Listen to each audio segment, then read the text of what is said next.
folks, and welcome to another Facebook Live. You're here with Dan from Organic Digital, and today we are talking about audiences and finding audiences to target on Facebook advertising. But before we get into that, I wanted to let you know about our upcoming event next week. It is on Wednesday, the 31st of May. We're nearly in June already. That's kind of scary.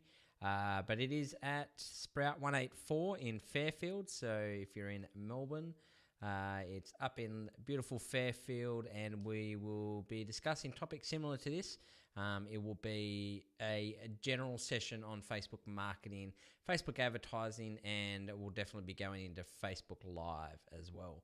And you'll have a chance to have a chat to me, ask questions. We'll have a Q&A at the end as well. But you can get tickets here. The address is organicdigital.com.au/event. And that will take you through this Eventbrite page here, and you can purchase tickets. But it's next Wednesday, 31st of May.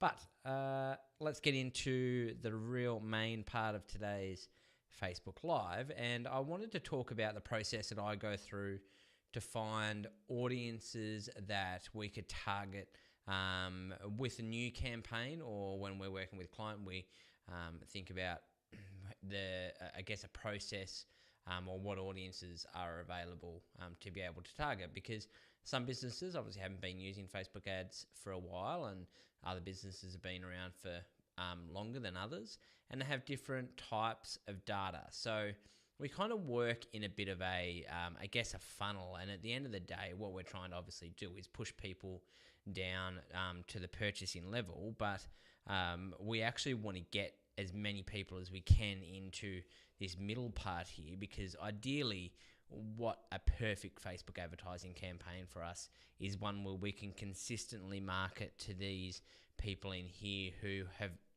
heard of us and have seen us before, and we can try and encourage them and offer them enough value that they want to come through and they purchase.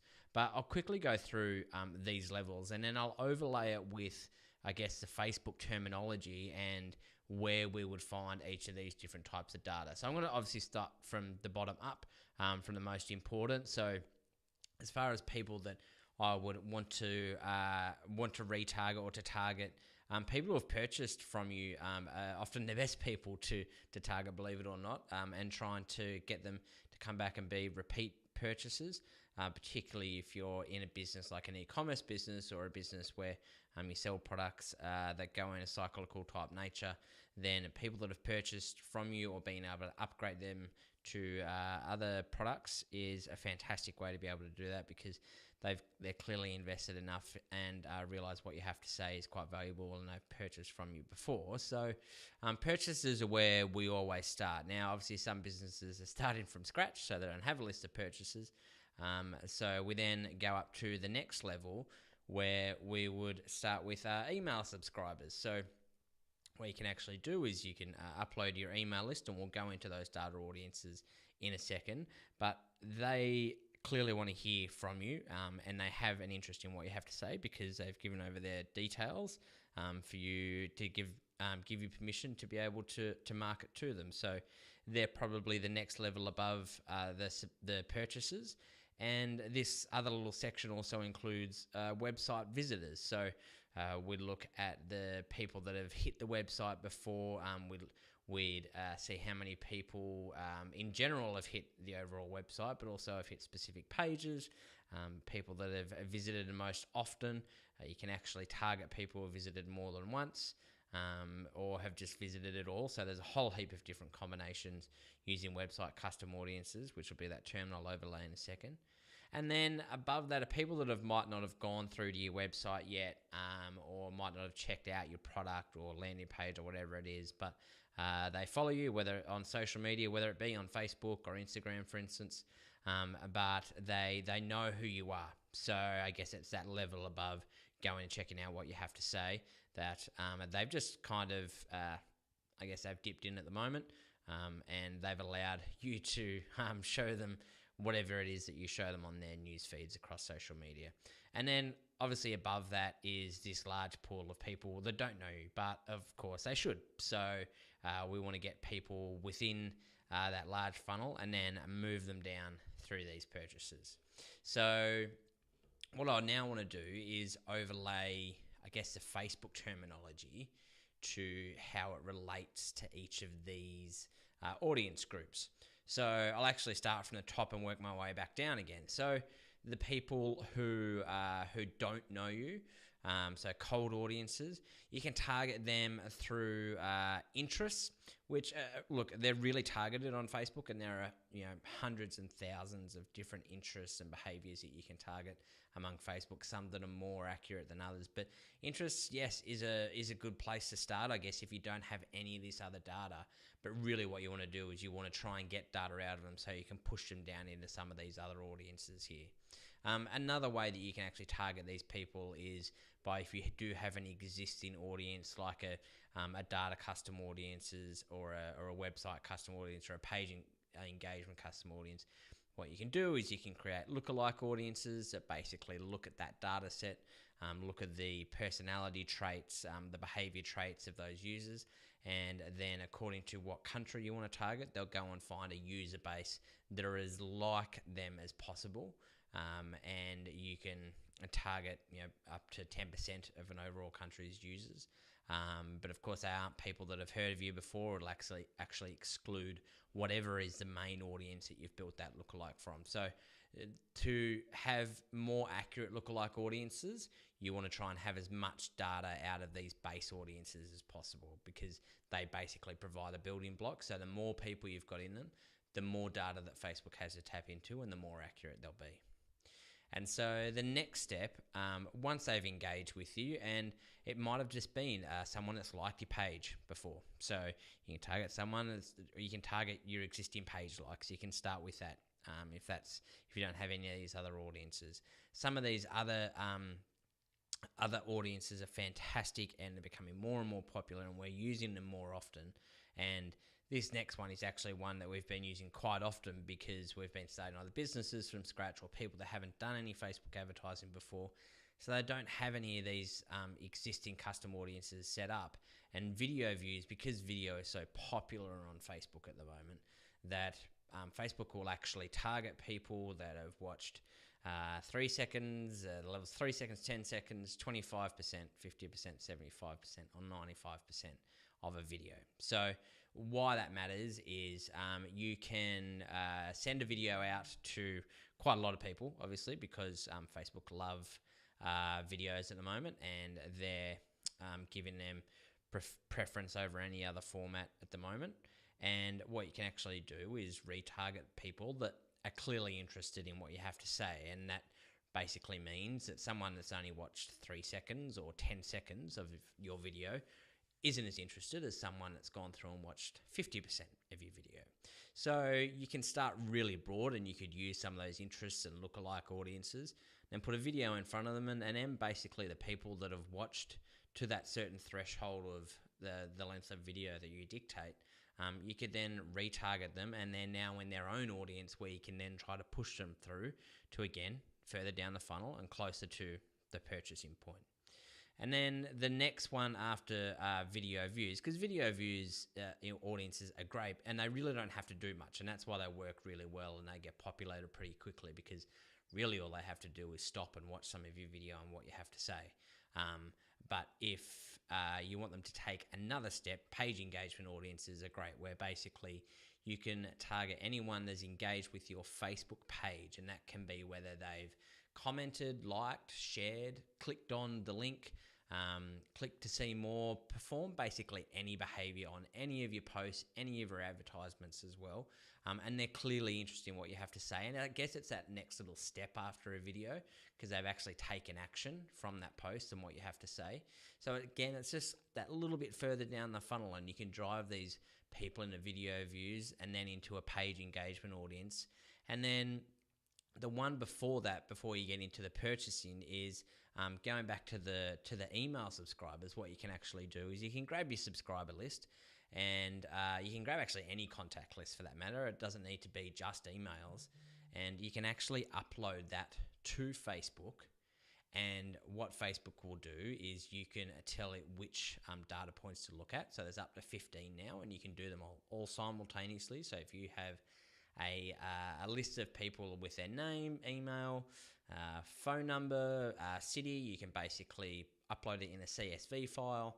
Facebook will look through that file, and because you've given it as many data points as possible to look at, it's more likely to be accurate, and Facebook will more likely to find that user. So they'll basically look throughout their database or their user base of 1.9 billion people, and then they'll say, I recognize the person with this name and this audience that's in their, this email that's in their profile, and I know that they live in this country, so that's this user here. So we recognize that. We're going to put them into this data custom audience for you.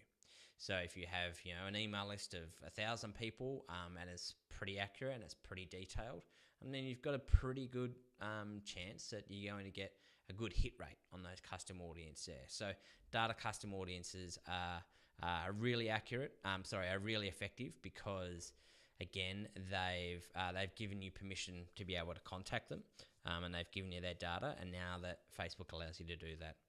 And then the last point around the purchasing behaviors are website custom audiences. And website custom audiences are pretty broad, and I'll show you how to check out how to set up each of these audiences in a sec as well. But website custom audiences can mean a whole heap of different things, and it can be people that have just visited your website, or have visited specific pages, or have visited more than once, or have spent the most time on your website.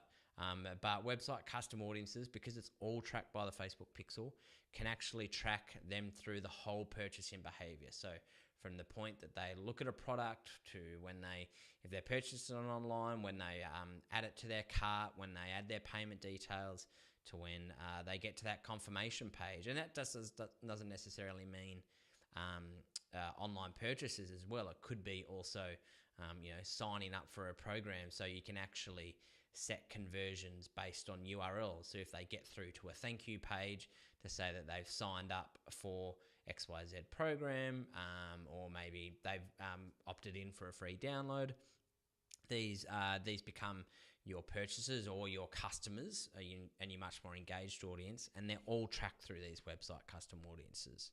So that's really a Facebook overlay of what an audience funnel looks like on Facebook. And depending on where you're at in your business, what data you have available, and whether you've done any advertising before, and how long you've had the Facebook pixel installed on your website, and how long you've been tracking people, will determine how far up this funnel you need to go to then push people through it. And that's really the important thing to remember about this funnel is that it's extremely unlikely that people will go from the top level of people who don't know you and have never heard from you before, and you target them via interest or lookalikes.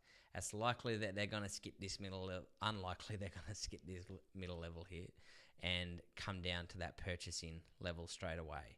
So the best Facebook ad campaigns, and campaigns that we always run, will always take this funnel approach, and we'll look at progressing them down this funnel through to the point of purchasing.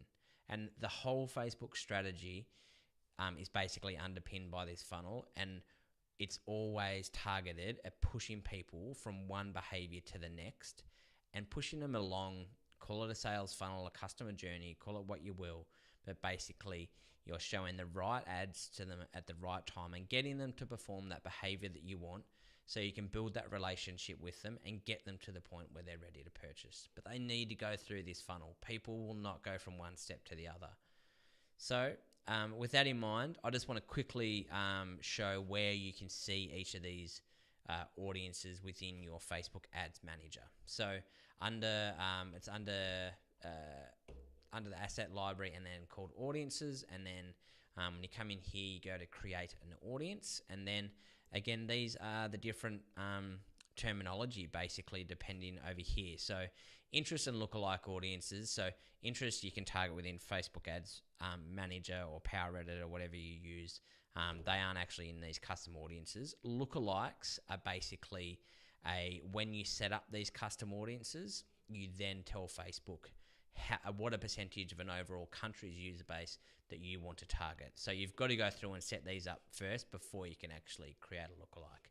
And these are the different options. So custom file is the one talking about the data custom audiences. So that's where you can upload your email database there. Website traffic is basically your website custom audiences.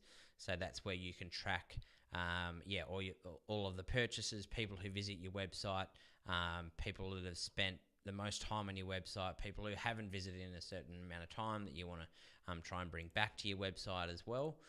Go back to the others again. So that's website traffic. App activity is if you have a mobile app or a Facebook app as well, and if people are interacting with that, similar to website traffic, but it's just purely based on the app that you've set up. And then this is the main one here called engagement on Facebook, and this is where this middle part sits, and this is where we're trying to drive everyone through to. And again, starting off at page likes, that's pretty obvious that you've got people that already like your page, so you can target them. The video views audience, so this is where you can actually set up people who have watched different lengths of your video, and you can choose what video it is and how long ago they watched it as well. So that's where the video views audiences sit as well. These next two, I didn't list these because a lot of people don't use them, and I've only really dabbled in them a little bit, but lead adverts are basically forms that sit within Facebook, so you can actually set up advertisements that if you did want to get someone to subscribe to an email database, and say for instance they didn't want to go through to your website, basically Facebook have an embedded form for you that, depending on what fields you want, Facebook will automatically grab their details from their profile and will auto-fill those fields for you. You can also put custom fields in there as well if you want some extra information, but great to obviously create leads, hence the name.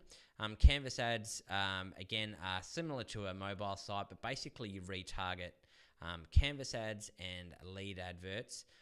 You can actually create custom audiences on people that have opened them and haven't submitted, or people who have opened them and clicked on them, as well as people that have obviously gone through and completed them as well. And then the last one of these, page engagement audiences. So you can actually target per your page, and then you've got all of these different parameters. You've got anyone who's visited your Facebook page, engaged with any of your posts, clicked on any of your call to action buttons on your page, who sent a message to your page, or who's also saved any of your posts as well. So that's the page engagement audiences. And again, it's slightly further along the funnel from that video views because they're taking the action that you set here as well. So that's basically where each of the audiences that I've gone through in this audience targeting hierarchy. And when you're looking at your campaign and looking at who you're going to target, and make no mistake, it is one of the most important steps in making sure that you get your targeting right.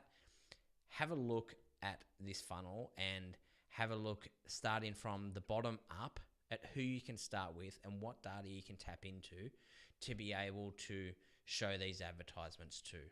And it might be that you need to start from the top, but be mindful that you need to push people through so they can get through to the point of purchase. So that's today's Facebook Live. I hope you got something out of it. If you've got any comments at all, please leave them in the comments. I'll also put some key links to some articles discussed about this topic itself around the blog. Also, don't forget about the event next week on the 31st of May at Sprout 184. Tickets are at organicdigital.com.au/event. Thanks so much. We'll chat to you soon. Bye-bye.